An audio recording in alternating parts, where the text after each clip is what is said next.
And good afternoon. It's the Pit Stop. Yes, look ahead show where we look ahead here to the racing final cut race here coming up in Martinsville this weekend.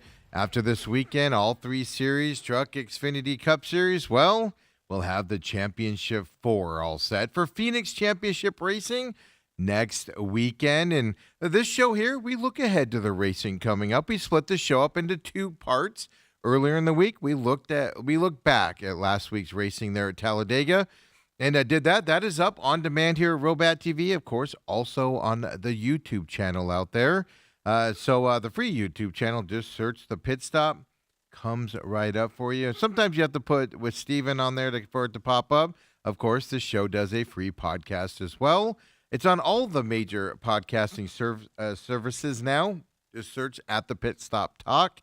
And that'll pop up for you, of course. Follow us on X as well. Interact with me as we get you all set up for the weekend's racing. And, I get most of the races in on the weekend. Every once in a while, Cardinals games interfere and stuff like that. I have to watch the races later, but follow me there as well. Reach out. Let's interact there on the racing stuff as we're getting here for the championship side of things. And it's going to be fun. This look-ahead show, well, before we can get deep into looking ahead here, we got to refresh you here. Of course, we start off with the Truck Series this weekend. And let's get you updated on the playoff standings in case you've forgotten, you don't know. Well, here they are, right? Corey Heim, there, won in the round of 8 at that Charlotte Roval. He advances on into that Championship 4. Then it's all point-based after that. Of course, a non-playoff driver won last week. And here's where the interesting side. These points are close here. For 2 through number 6 at least, points are extremely close going into this here, right? Roger Carruth in second place there, 14 points up from that cut line. And he's going to race part-time next year with JR Motorsports in what will be the O'Reilly Series, which is currently the Xfinity Series next year. Tyler Ankrum there in the 3rd spot, Caden Honeycutt in that 4th spot. They're above the cut line. Ty Majeski, previous winner here in the Truck Series, along with Lane Riggs. They're underneath that cut line, 5th and 6th spot for them. Then you got the guys a little farther back that need some help this weekend. A lot of help, probably a win in order to advance unless something crazy happens early up in this race here. Daniel Hemrick, 32 points back, and then Grant Effinger, 40 points back here from the cut line. So probably a win is needed for those two in order to advance. Going into this round, I told you Corey Heim's advancing.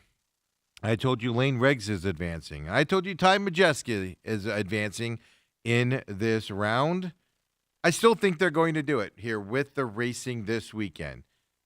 Then you got, of course, Raja Carruth is going to be my 4th driver that advances into the Championship 4 here at Phoenix. I know there's got to be some movement there. I'm going out on a limb, sticking with my titles there, but I do believe that is going to happen coming up here. So now we've got the stage set going into this cutoff race here this weekend.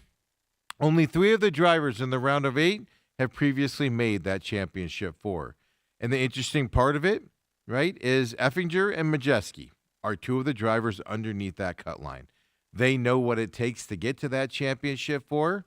In terms of Effinger, he has a big hill to climb to get to that point. Ty Majeski can easily get up there on that point side. And what that means is at least one driver will make the Championship 4 for the first time.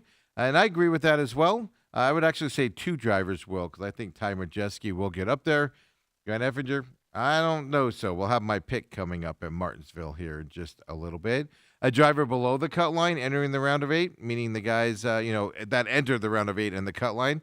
Well, they've here in this final race, I should say, in the round of 8, I've confused my whole talking point here. I'm so excited about this weekend.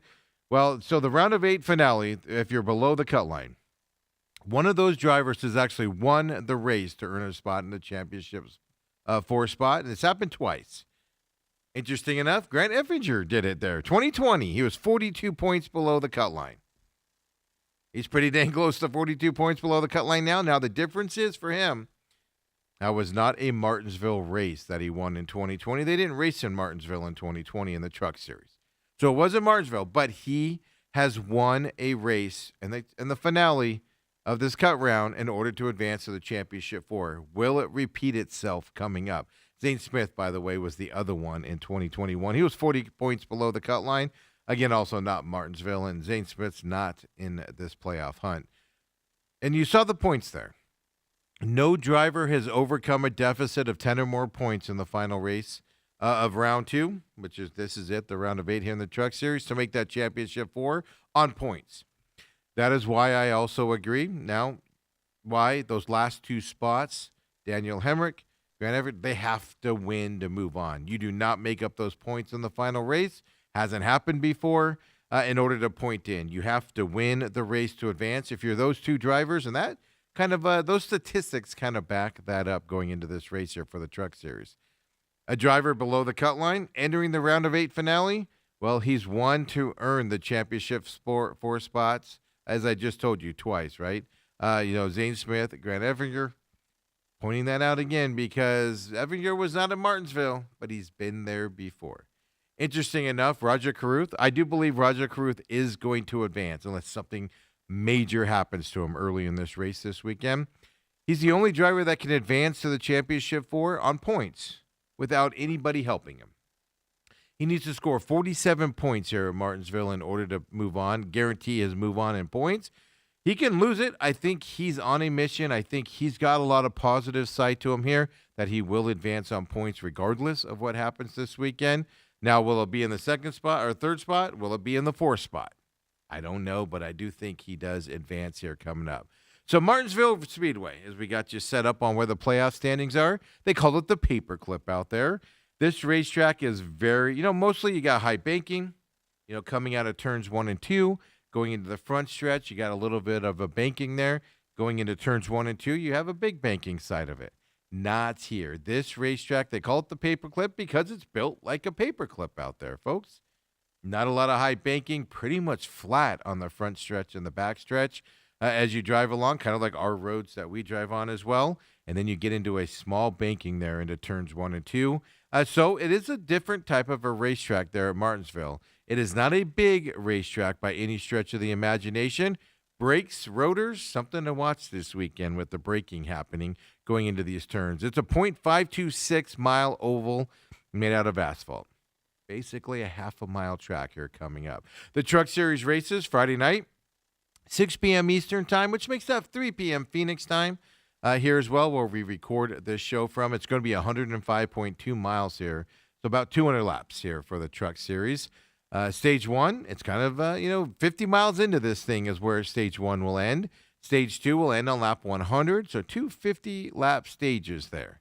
And then you get the final stage, which will be a 100-lap stretch here. So obviously, final stage ends at lap 200 as well, coming from that side. If you're into the practice, well, practice will be Friday, afternoon there in Virginia. By the way, Martinsville's in Virginia, for those of you that don't know. People always ask me, where's Martinsville's at? Well, it's Virginia. 2:05 p.m. Eastern time for practice on Friday, which will be 11:05 a.m. here in Phoenix. Qualifying right after that, 3:10 p.m. in the Eastern time zone, 12:10 p.m. here in Phoenix there for qualifying for that Truck Series. Everybody in the Truck Series has raced Martinsville. Well, it's because Martinsville is only one of 2 tracks that the Truck Series visits twice a year here in 2025. So people have raced this before, so you're not getting anybody into this racetrack where it matters that is kind of unfamiliar with it, like we've seen earlier in the playoffs here as well. By the way, Bristol and Martinsville are the only 2 tracks the Truck Series has visited twice a year here so far. So, we've talked about this a lot here on the pit stop, especially as the season's gone on, right? Corey Heim is the dominant racer in this series, his team. We can spend the next 6 hours going over his records, what he's done this year, how dominant he is, how this is his championship to lose, and everything that he's done this season. We absolutely can. And then there's 2 guys, if you want to break it out a little bit more. 2 guys, especially on the short tracks, but a lot of this year, on the short tracks, they've combined to do well here on the short tracks. Of course, we're talking about Corey Heim and Lane Riggs as well. They've combined to lead over 58% of laps on short tracks here in 2025. Both of these guys have dominated the racetrack here in the Truck Series this season. Obviously, Corey Haim's dominated more, but Lane Riggs is the second best guy here as well coming into it. No surprise, we talk about it all the time. So I kind of looked into going into this elimination race. What are the teams that have really struggled this year that normally don't? Well, one of those is Thor Sport Racing. They are winless this year after 23 races here in 2025. Unbelievable that they're in that point. Obviously, it's the deepest into the season that Thor Sports has gone without a win since all the way back to 2007. They actually went winless that season as well, and only 2 races left. So they're pretty much close to that point. Thor Sports this year has not been what they normally are here on the side. Then you want to look at the manufacturers here on the Truck Series. What have they struggled at? Well, basically Chevrolets. We've given you this stat here before as well. Chevrolet has not won in 11 races. Last driver to win that runs a Chevrolet, well, it's been 11 races. Roger Carruth did it back in Nashville back in May. It's October, folks. End of October, and it's been going that side. And Chevrolet even won 6 of the first 12 races of this year. So this has been a long, long winless streak here for the Chevrolet in the Truck Series. By the way, the longest winless streak since 2013, 2014 as well. Last time they raced here was back in March. Daniel Hemrick got the win here at Martinsville, and he needs help this weekend. He needs to win in order to advance here at Martinsville. I don't know. Can you go with him, though, right? Daniel Hemrick, if you go back to March, he only led 4 laps by winning there in Martinsville back in March. Only 4 laps. He was not in this in the lead. He was not a contender in this, basically. You didn't think he was going to pop up there and win. And then, boom, 4 laps, gets the win. That's the fewest laps a Martinsville winner has had since Joe Ruttman did it back in September of 1995. He had 2 laps back then. Right, so he had a late pass and stuff to that effect. So Daniel Hemrick needs, right, and he is the defending champion coming into this. He needs help to advance in the playoffs. He only led the 4 laps there. So keep that in mind if he's in striking distance here this weekend coming up also. Corey Haim has led 149 laps in March, but he failed to win the race. He actually finished 6th back in March as well. That's the most laps for a non-winner to lead in the race since April of 2013 back then. Jeb Burton, by the way, 154 laps is what I've been told that is out there as well. The Truck Series is a competitive series. You need somebody to win this race. Will Grant Effinger get the win? He's done it before, not at Martinsville, but he's won the elimination race of this round to move on to the championship 4. He did it in 2020. Daniel Hemrick won this race in March with only leading 4 laps. Can he get a win again and move on? They've got the experience here to do it, or experience in this area to do it. Can they do it again? No, folks. I'm going with the dominant guy this weekend. I'm going with Corey Haim to win this race here at Martinsville this weekend. He dominates this race run here. He likes these short tracks. Lane Riggs will be there with him at the end. The question is who will pull out and win it at the end. Corey Haim wins this race, which means points will move on here.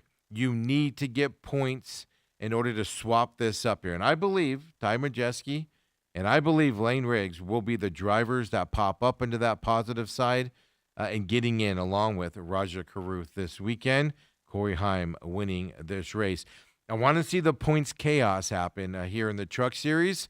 You know, Grant Effinger, it'd be great to see him move up and kind of put a lot of pressure on people to point in.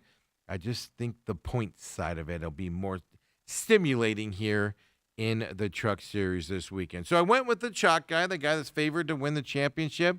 And that favorite of the championship isn't even close. He's the only guy. He's like minus 230 to win the championship. Corey Haim, the way he has ran this year. Next guy's Lane Riggs, and he's like plus 300. So he's dominant. Championship 4 is coming up. 1 race to go. I like to get some momentum there for Corey Haim coming down here into the Phoenix race coming up this weekend as well. So that's kind of the prediction on the Truck Series coming up. We do have, like I said, Roger Carruth moving up into the JR Motorsports, Junior Motorsports here in the Xfinity Series part-time. We have some other guys coming up. Niche Racing is getting a driver to come up part-time as well there in the Truck Series. we're starting to see some movement here. And just young guys in the Truck Series this year have been dominant out there. Most of the wins this year have been from Truck Series drivers that are under the age of 25. They're young guys in that series, which is the way it should be, right? As that they want to race there and then move up into the Xfinity Series as well. And the Xfinity Series gets underway Saturday at Martinsville as well. I do think the Truck Series is going to be a fantastic race. I think it's going to be competitive out there as well. And a lot of guys are going to be pushing to get into that point thing as they need to get in with the point side of it, if my prediction comes true. On the Xfinity side, well, let's refresh your memory here on the playoff standings for these guys. It's just as competitive here, folks.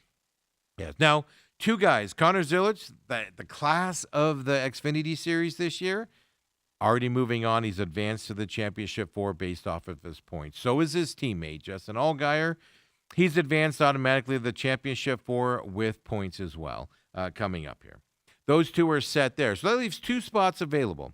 Jesse Love is 40 points above the cut line. I predicted Jesse Love would win at Talladega. Didn't come through for me, but he added to his point totals. Jesse Love, I do believe, will advance on here in this round and get to the Championship 4 after this weekend. Now I'm torn here. I'm not going to lie to you. I am torn. Carson Kvappel's a rookie in this league as well in this series, just like Connor Zilic is. I'd like to see Carson move on, 11 points to the positive. The other Junior Motorsports teammate, Sammy Smith, 11 points underneath the cut line there. You already have two JR Motorsports, Junior Motorsports guys in the Championship 4. Can you get Carson Kvappel in there? Can you get Sammy Smith to bump up and get in there and have it an all Junior Motorsports team, right? Brandon Jones, 20 points underneath the cut line. The guy that I said would be in this in the Championship 4, Sam Mayer, I'm not going to lie to you. I've given up on him a little. His team has fallen apart here in this round. 22 points below the cut line. Not impossible to make up. I just don't know if he's going to be able to do it the way they're reading. Then you got Sheldon Creed. 41 points to the negative here for Sheldon Creed. But can he get out a win? He needs the win here to advance.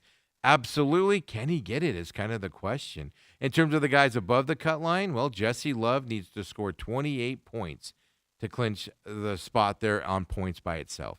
And I do think Jesse Love will get that during this race here. So he will advance on here on the point side. No driver below the cutoff is in a mathematical must-win situation. That includes Sheldon Creed at 41 points down. He's not mathematically eliminated. But to make up 41 points, that means some bad things have to happen to some of the other player drivers, which you just don't want to see happen. Right? You want to see it go from that side. So nobody's mathematically eliminated unless they win the race. Here they can do it all on points still. If a non-playoff driver wins on Saturday, well, this will be the first year since 2016 that no playoff drivers won in this specific round of 8. We have 2 non-playoff drivers winning the first 2 races. I'm kind of rooting for that, to be honest with you. I'd like to see a points battle move on instead of the automatic win to move on. And we've already seen those 2 spots secured off of the points. If the 4 drivers currently above the cut line there, as I said, Junior Motorsports will have 3 drivers in that championship race if nothing moves, and it's just those. Carson Kvappel, Connor Zilic, and Justin Allgaier, of course, Junior Motorsports out there. So, kind of like in the Cup Series, Joe Gibbs Racing is dominating the playoff side there with their wins. Well, Junior Motorsports is doing that here in the Xfinity Series. So we go to Martinsville, as I told you, short paperclip thing. It's just an odd-shaped track there in Virginia, half of a mile, 0.526, as I told you earlier in the Asphalt Oval coming up. So Saturday is the Xfinity Series night race here in Martinsville, 7:30 p.m. Eastern, means 4:30 p.m. here in Phoenix time. As I said, we record this here in Phoenix. 131.5 miles, which means, math correct, 250 laps, folks. Stage 1 will go through the first 60 laps. Lap 60 is where Stage 1 will end. Another 60 laps for Stage 2, so that'll end at lap 120. And then, of course, you go all the way up until the 250 points, so 130 laps there in that final stage. For those of you that love watching practice, Saturday, 1:30 p.m. Eastern Time, 10:30 a.m. here in Phoenix time for practice. Right after that ends, qualifying will happen at 2:05 p.m. Eastern, 11:05 a.m. here in Phoenix time, for those of you that watch that. Kind of some news here. It has nothing to do with the playoff side, but William Salwich, well, he will miss this race due to concussion protocol is what I'll call it. He's still having concussion symptoms here after that wreck last weekend at Talladega.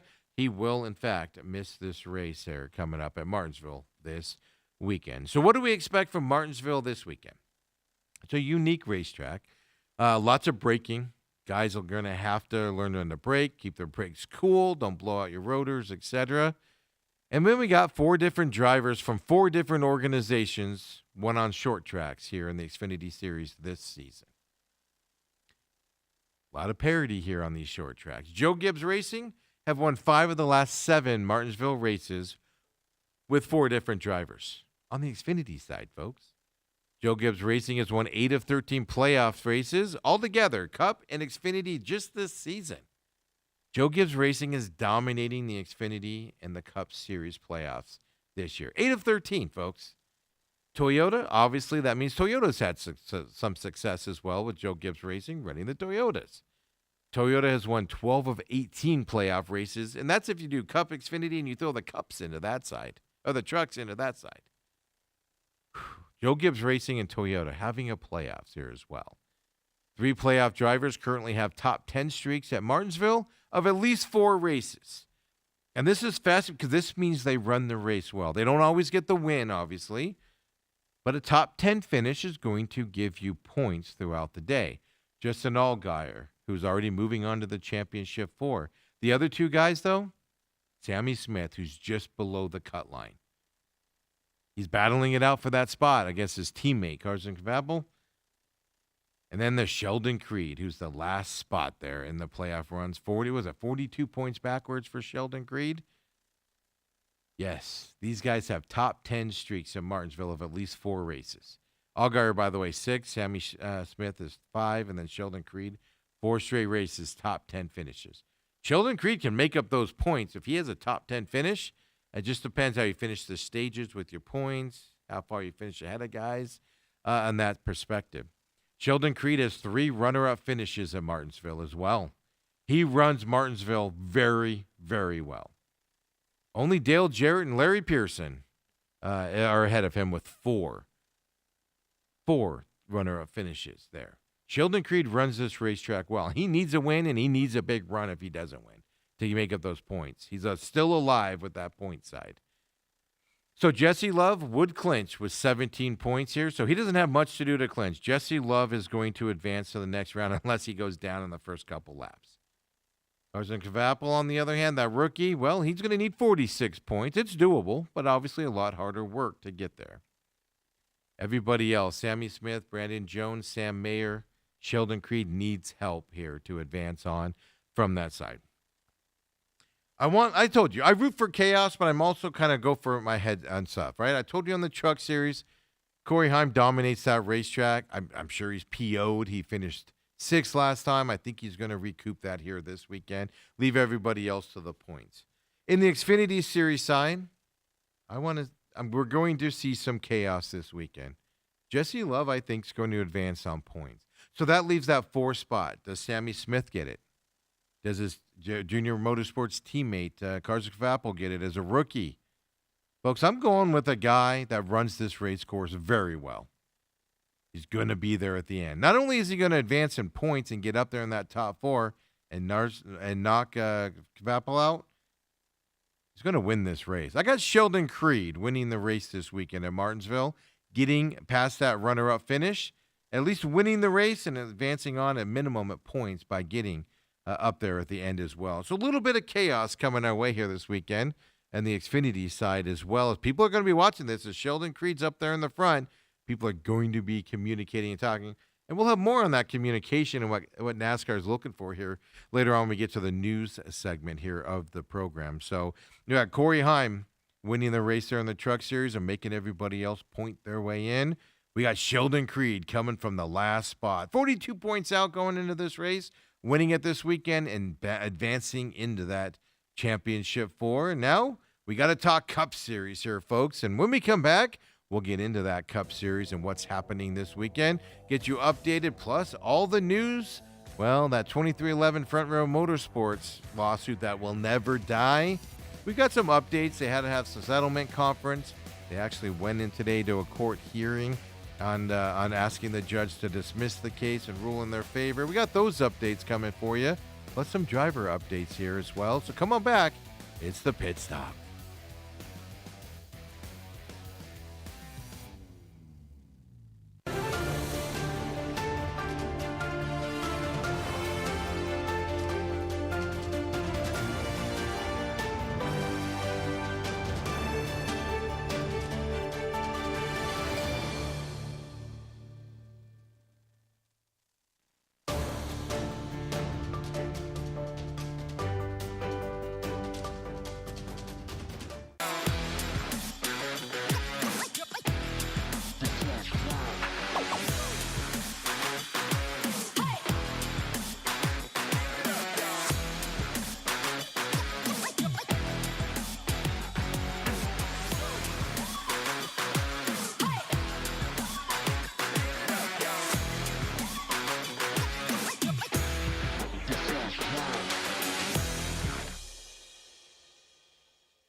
Just saw the commercials there of the other shows that we produce here at our services here. We use Robat TV to put out the live feeds and on-demand feeds as well. And then we also have our production company here that produces those shows. And, you know, the main event is up right now at Robat TV On Demand on the free YouTube page as well. Free podcast systems out there. Check out the main event with me and 17-year NFL veteran, of course, McCollum on Business. Kind of just a hobby show of mine there on the business side of things. We do that live here at 11 o'clock at Robat TV. Then we put it out on demand at Robat TV, the free YouTube page, and then also the free no podcasting system, actually, for McCollum on Business. Let's get in the habit of saying stuff sometime, but free on that YouTube page. And then, of course, you've got this show, the Pit Stop, the Look Back show, the Look Ahead show. Well, it's available on demand as soon as we're done here on Robat TV. The free YouTube page, we'll get it uploaded to right away. And then there is a free podcast system as well for that. We appreciate everybody that found the programming as well. The YouTube page, we've been doing it for a month or so now. We just haven't been advertising it outward too much yet. People are finding it a little bit as it's growing on, and we can't thank you enough. And then we got The Real Matrix, another show that we produce here as well. And The Real Matrix, The Angry Patriot, this week's episode 5 is up. Every Wednesday at noon, that show comes up. If you're interested in what they have to offer you, it's kind of what's going on in the government and the world, and they're trying to, Angry Patriot wants to educate you on what's happening out there.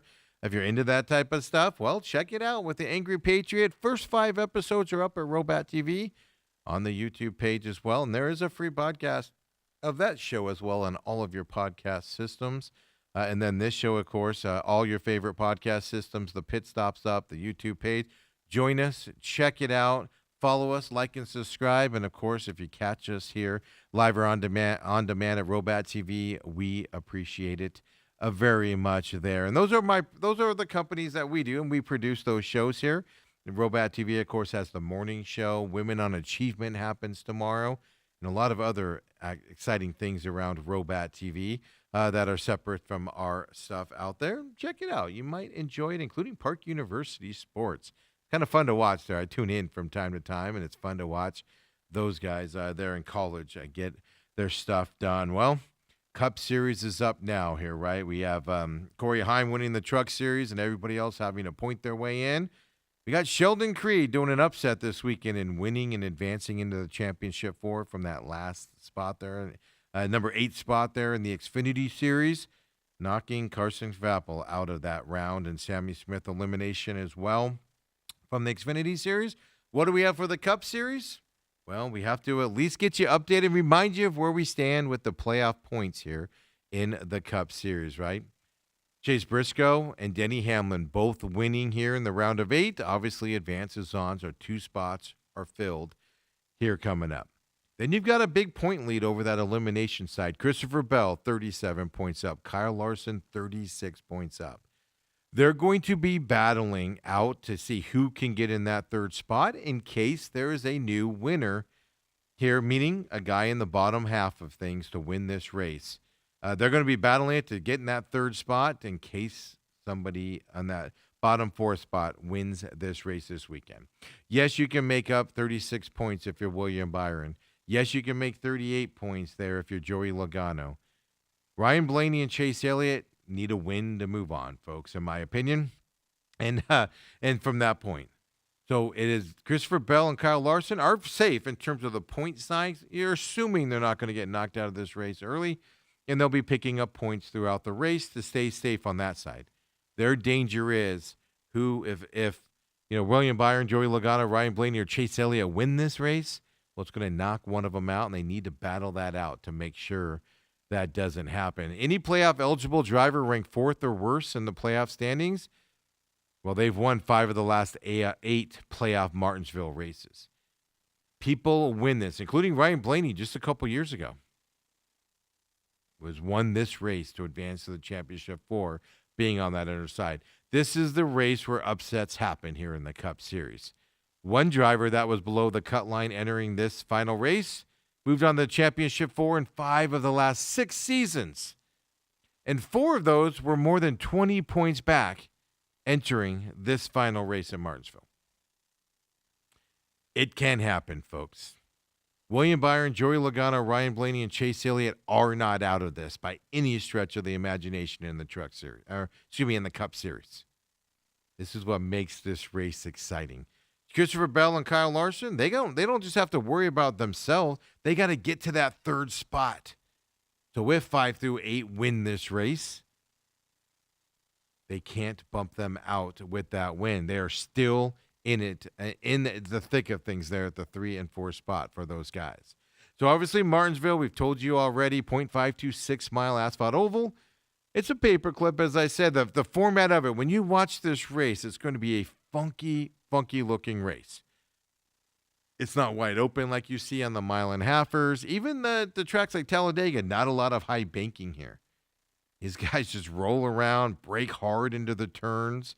You see him speed up, go quick, and then slam on the brakes to go into the turns, and they just hug the bottom here at Martinsville as they go on. Nobody goes high into the corners here. Well, they do sometimes, but it's all on the bottom going into this race. So obviously Sunday, 2 p.m. Eastern time is the Martinsville race here, 11 a.m. here in Phoenix time. Coming up. 263 miles will be raced, which makes that the 500 laps.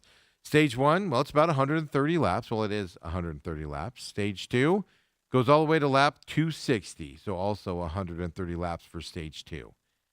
Obviously, from 260 to 500, well, that's the final stage there, and we will have our championship 4 at the end of that 500 laps here coming up. The practice and the qualifying, well, that'll be Saturday, 4:30 p.m. Eastern time. Well, that makes that 1:30 p.m. our time here in Phoenix on Saturday coming up as well. So what do we expect this weekend? 5 of the NASCAR Cup Series round of 8 playoff drivers, well, they've won at Martinsville Raceway. Not only have they won at Martinsville Speedway, but they've also won a playoff race as well. Ryan Blaney, 23 and 24, 2023, 2024. Denny Hamlin has won Martinsville 2009, 2010. Joey Logano, it's been a while since he's won here. Joey Logano runs this racetrack well. He just doesn't win it. He hasn't won it since 2018 for him. Chase Elliott won it just in 2020. Christopher Bell won it in 2022. People know how to race this, and people have won this racetrack, and people in the playoffs, especially the ones under the cut line, run this racetrack well. A total of 4 organizations, meaning teams, the Joe Gibbs Racing, Hendricks and everything, have won a playoff race at Martinsville Speedway. Hendrick Motorsports has won 12 times here as well. They're the leaders. Hendrick has a chance, even without that speed, to get up there and win it. Kyle Larson needs a win to guarantee his spot to move on, right? In 2023, I already told you, Ryan Blaney won this. He won from the 11th starting spot here at Martinsville. Then it was the 9th race in the playoffs at that time, right? But he went on to win his first championship after winning here as well. It was his second of 2 victories during that 2023 postseason, and it pole vaulted him into that championship with the win here. And you could see that again this weekend. You win this race and you're competitive and you're battling it out and you get through this race and you win it, that could propel you next weekend here at Phoenix as well. Even though it's a completely different racetrack, gives you that confidence to move on coming up. Right? Here's the interesting side of it. Active Martinsville winners over the seasons here. These are drivers that are, currently driving, and if they won it at Martinsville. Denny Hamlin. From Virginia, by the way. They consider this his home track. Denny Hamlin, 6 wins here for him at this racetrack. Already has a win in this series. Already going on to the championship 4. He's dangerous here, folks. He wins this track. They consider it his home track. He's going to be somebody to watch this weekend. Ryan Blaney, as I just told you, has 2 wins here, 23 and 24. William Byron, another playoff driver, won this racetrack twice, 22 and 24. He's won here as well. 2 races, by the way. That's why it's 24 twice. Brad Keselowski's out of the playoffs, but he's won here twice as well. Kyle Busch, same situation, 2 races here. But Kyle Larson's won this racetrack back in 2023. Christopher Bell, who could use a win to guarantee his move-ons, won this race once in 2022 as well. Chase Elliott, as I told you, won in 2020. Joey Logano has not won here since 2018. But he runs this track well. He can figure out a way to win is what he needs to move on as well. Ryan Blaney won the last 2 cutoff races at Martinsville to transfer to the championship 4, folks.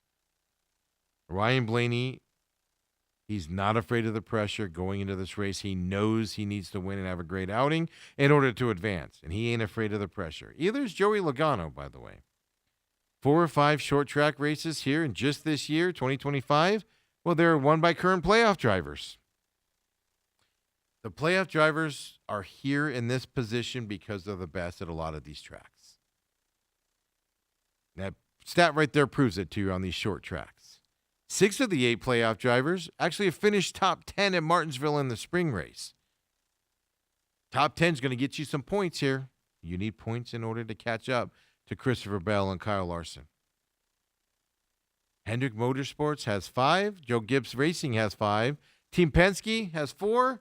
Well, those 3 teams have combined for the last 14 Martinsville races to win it. Though no team other than those 3 are going to have a chance to win this weekend. It's coming back to Hendrick. It's coming down to Joe Gibbs Racing, who's dominated these playoffs, and the Team Penske 2 drivers, right? Joey Logano, Ryan Blaney. The 2 guys that need the wins the most in order to advance, Joey Logano and Ryan Blaney. And they're right there in the thick of things as well. 8 speeding penalties at Martinsville in March. 6 in this race. Same race last year in the playoffs. Speed is going to be an issue. If you're a playoff driver and you get a speeding penalty, have to get a pass-through penalty, you're in trouble. Speed going into pit road is going to be something you need to watch this weekend. You can really put you behind quickly, especially the longer the race goes on. Something to pay attention to.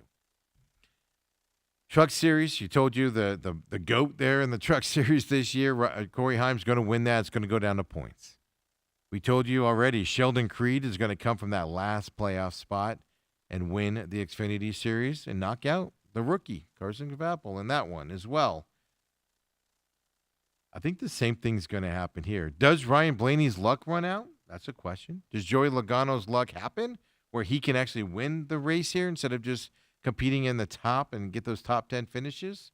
Can Kyle Larson, him battling it with Christopher Bell, trying to stay up there and pass him into that third spot, does that mean Larson makes a mistake and moves on? Or doesn't make a mistake and is able to move on with points if somebody else doesn't win it? I think we're going to see kind of the same thing. And I'm not going to vote against this guy because he's done it before. Why not do it a third year in a row? I got Ryan Blaney winning this race in Martinsville. Generally, I wouldn't go with the guy to do it 3 years in a row to get to the elimination race, to get to the Final Four. I think Ryan Blaney wins this. I think Christopher Bell moves on as well. I think Kyle Larson's going to be the odd man out after this race here this weekend, coming forward. My second guy, if I had a 1A vote here, it's going to be Joey Logano. Team Penske, I think, is going to have some success this weekend, at least be in the front at the end. Now, can they get the win is the bigger question. But I'm looking forward to this weekend, folks. Literally anything can happen, and who's going to be the other two to fill these spots? This is going to be fun to watch here in Martinsville. Martinsville, generally I don't like the short tracks, but I do like Martinsville. It's such a different track. Doesn't have the banking, doesn't have any of that. It's just fun to watch. And look, you gotta worry about hardware problems. You gotta worry about rotors working out. You gotta worry about brake stop from working. Green flag stops are going to be huge here coming up as well. So, in the news side of things around NASCAR, as we wrap up the pit stop look ahead division, make note, Daytona International Speedway came out this week, and they announced that the 69th running of the Daytona 500, that will be in 2027. Not this year, next year. It'll run on Sunday, February 21st. Now, if you don't have a calendar in front of you, that is not President's Day weekend. It's the week after. The reason why? The Super Bowl is being played President's Day weekend in 2027. So NASCAR is moving their racing, obviously, off a week to not compete with the Super Bowl there in the Daytona 500. So Daytona 500, different time, different weekend coming up in 2027. Mark your calendars for that, all because of the Super Bowl of all things. Couple drivers news. Daniel Suarez left Trackhouse earlier this year. They at least announced they would be back next year. He's a 2-time NASCAR Cup Series race winner, 9 years in the Cup Series as well. He's moving over to Spire Motorsports for next season in 2026. He's going to drive the number 7 Chevrolet there, the one Corey LaJoie used to drive in and stuff like that. So he's winning over Daniel Suarez.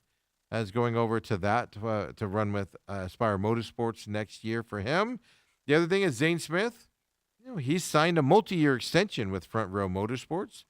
Speaking of the lawsuit that won't die, right? Front Row Motorsports. He's going to drive the number 38 Ford Mustang Dark Horse, what they call that.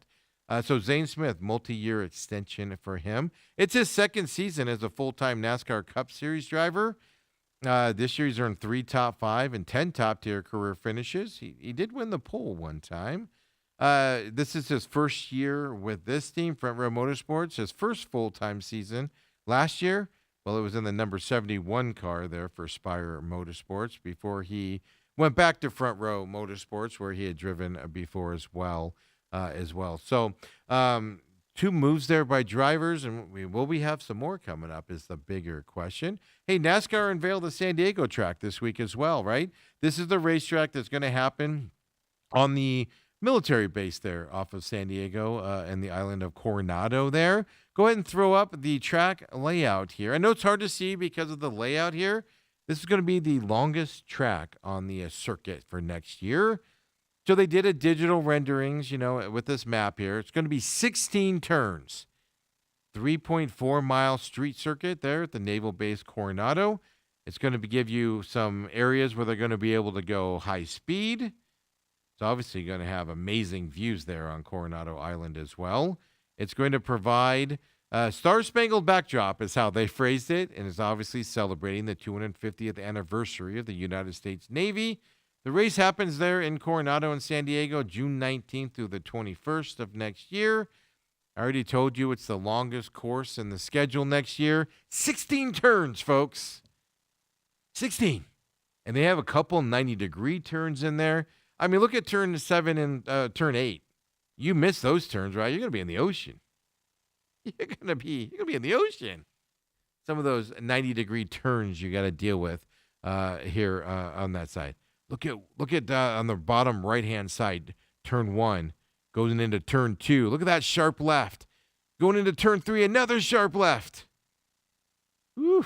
All 3 series racing that there. They released the idea and at least the design, because I was wondering if they were going to go inside, of the naval base. It looks like they're staying on the outside of it for the most part here, and everything, but like 3.4 miles, what you're going to be dealing with as well. So, yeah.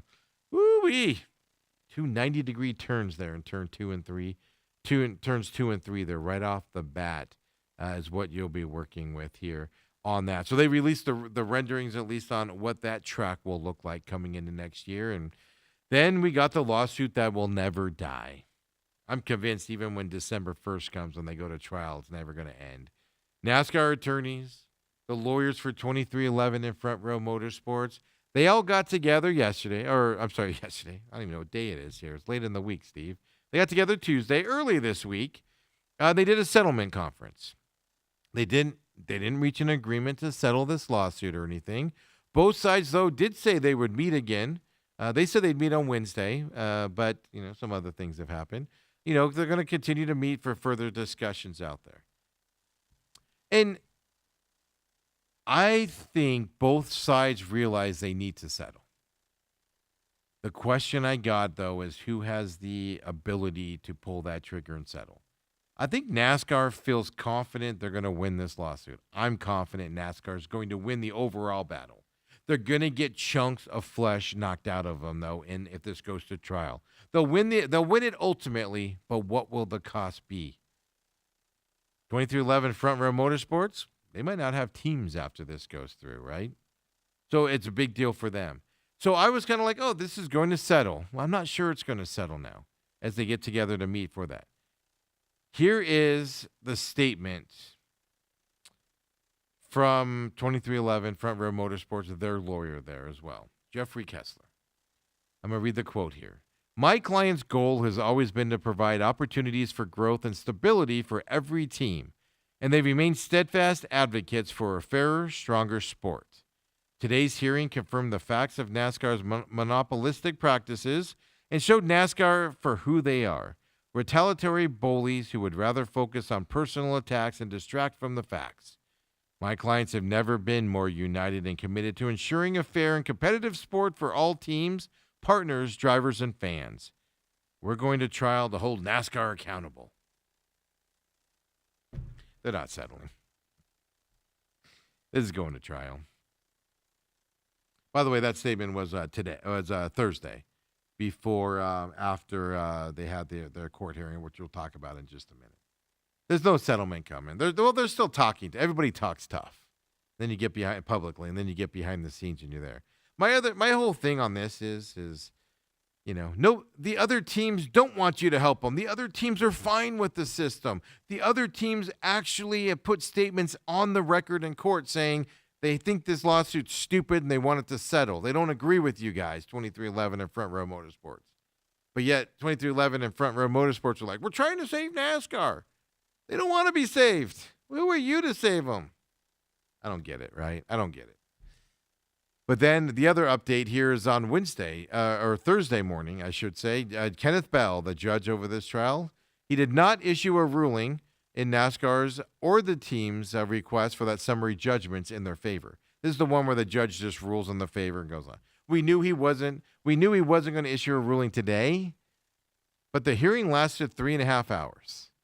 The ruling is expected to come out in the next 2 weeks. The expectation, and it comes from the judge. Judge Bell has previously indicated that he's unlikely to issue a summary judgment for either party because there are clear disputes that still need to be resolved in this process. And that's what I mean by NASCAR is going to eventually win this in terms of their charter system, but they're going to lose some of the battles at the end of this because there are clear things that still need to be figured out. And NASCAR is going to lose some of those. So the sport is going to change. It's how much is it going to change, et cetera, coming up here. But then that statement from the 2311 Front Row Motorsports guys, there's no settlement coming. But we'll see. December 1st is coming quick, folks. Then something to pay attention to this weekend in Martinsville. There's been a lot of talk about race manipulation, teams talking about points that aren't involved in the point system for playoffs, etc. But we learned from NASCAR here that in order for this weekend, in order for everything to be on the up and up, right, to ensure that the teams battling it out to make the championship forward, to make sure everybody's being fair out there, NASCAR's making a lot of changes this weekend to monitor what guys are saying on the radios, etc. NASCAR is going to bulk up the staff at its remote race control where they monitor audio, visual, etc. Yes, this is a new facility that NASCAR Productions has built over in Concord, North Carolina. It's overseen by a former Cup Series director, Scott Miller. He has a bank of state-of-the-art monitors, real-time audio, data, video that happens, not just the broadcast, but to the inside NASCAR stuff as well. And they're going to provide support to officials at the racetrack in Martinsville in Virginia because they're making the decisions on competition and then the scoring side of things there. This remote race control, was in the final stage of completion last year during this race and the end of the round of 8, the finale here.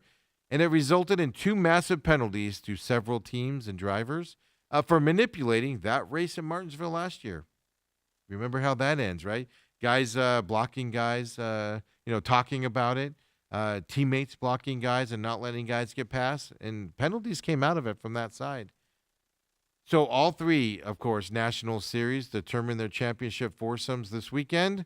NASCAR is going to have more eyes, more people, more eyes and ears, looking at this remote race control. And they've been threatening people. NASCAR's been, I shouldn't use the threat. They've been telling people for the last couple of races, don't do it. They've set it up there. So do we see some of that? Now, here's the question. Let's say you're Joe Gibbs Racing, and let's say Christopher Bell is on the cusp of being eliminated. Do you go to Ty Gibbs on his radio and say, Ty, we need, let's say, Kyle Larson to not pass you. We need Kyle Larson to not get to this point in the race. Does Ty Gibbs do something at that point? That's the race manipulation they're talking about. Here's my point, though. You do that, yeah, you get fined. Yeah, you get docked, whatever. But does your driver still get an advance? Would it be worth it to do that type of thing and pay a fine? Maybe somebody gets suspended to get a guy into the championship for.